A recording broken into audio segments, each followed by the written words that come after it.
Hop là. Salut, bienvenue pour cette vidéo karaté. Aujourd'hui, je te propose un micro-format sur une technique de défense, un blocage. Première parenthèse avant de commencer, certaines personnes me demandent parfois, mais quelle est la différence entre le karaté et le judo? Est-ce qu'il y a des techniques ou des formes de combat qui sont des techniques d'attaque et les autres de défense? C'est complètement faux. Tous les arts martiaux japonais ont une vocation défensive. Il est interdit de faire du karaté dans un cours de récré. C'est seulement en dernier recours, lors d'une situation vraiment très problématique, que tu pourrais éventuellement utiliser ton karaté pour te défendre. On peut même dire de manière plus philosophique, Côté Scarabée, si tu peux obtenir la victoire même sans combattre, c'est encore mieux.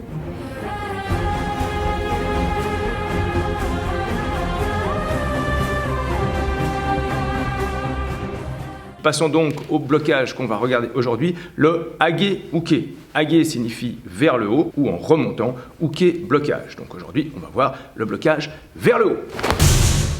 On va commencer comme ça. Tu vas te mettre en position tel le pharaon dans son sarcophage.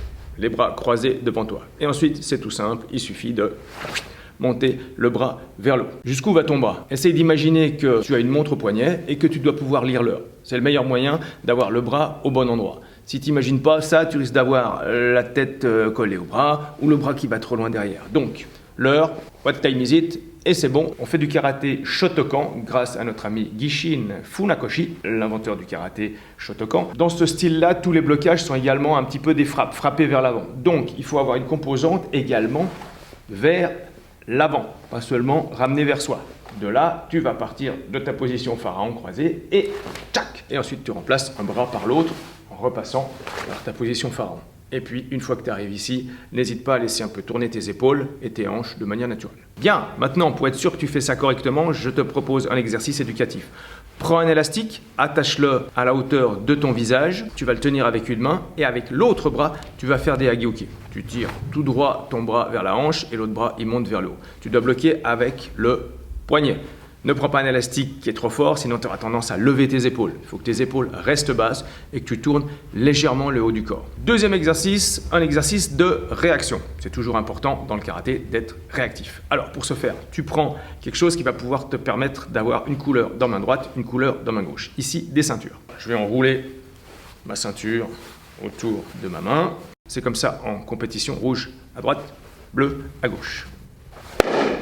Tu auras également besoin de 2 frites comme ceci pour que ton partenaire puisse gentiment t'attaquer sans te faire trop mal. Si tu n'as pas de frites à la maison parce que tu ne fais pas de natation, tant pis.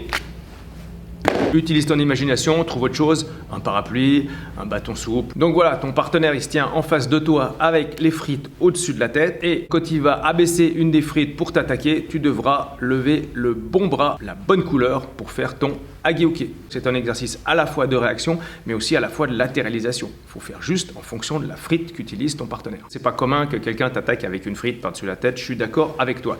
Donc, exercice suivant, ton partenaire va tendre son bras en direction de ton visage et c'est toi qui vas avancer vers lui pour faire ton Hage-Uke. Que tu comprennes bien que ton Hage-Uke, il va pousser son bras vers le haut, il va créer une place pour qu'ensuite tu puisses contre-attaquer avec un coup de poing. Deuxième étape, cette fois-ci, ton partenaire n'est pas passif, c'est lui qui va t'attaquer. Il va avancer en faisant un coup de poing, un Oitsuki, et toi tu vas reculer en faisant ton Hage-Uke. Et là, on est vraiment dans l'esprit du karaté. Je me défends une fois, je contre-attaque et je mets mon adversaire hors de combat. Tu sais presque tout sur ton Hage-Uke de karatéka. Maintenant, je te propose un petit bonus, self-défense. Transformation.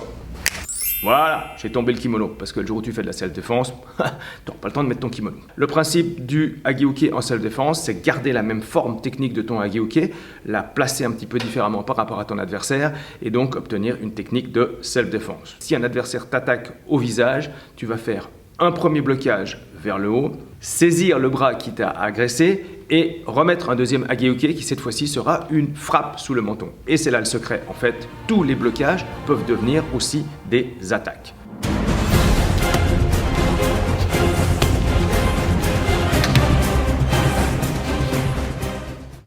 Eh ouais, je sais, c'est court, mais en même temps, c'est un micro-format, c'est fait exprès. J'espère quand même que ça t'aura apporté quelques bonnes idées pour travailler. Alors, à fond, et puis à tout bientôt. Voilà.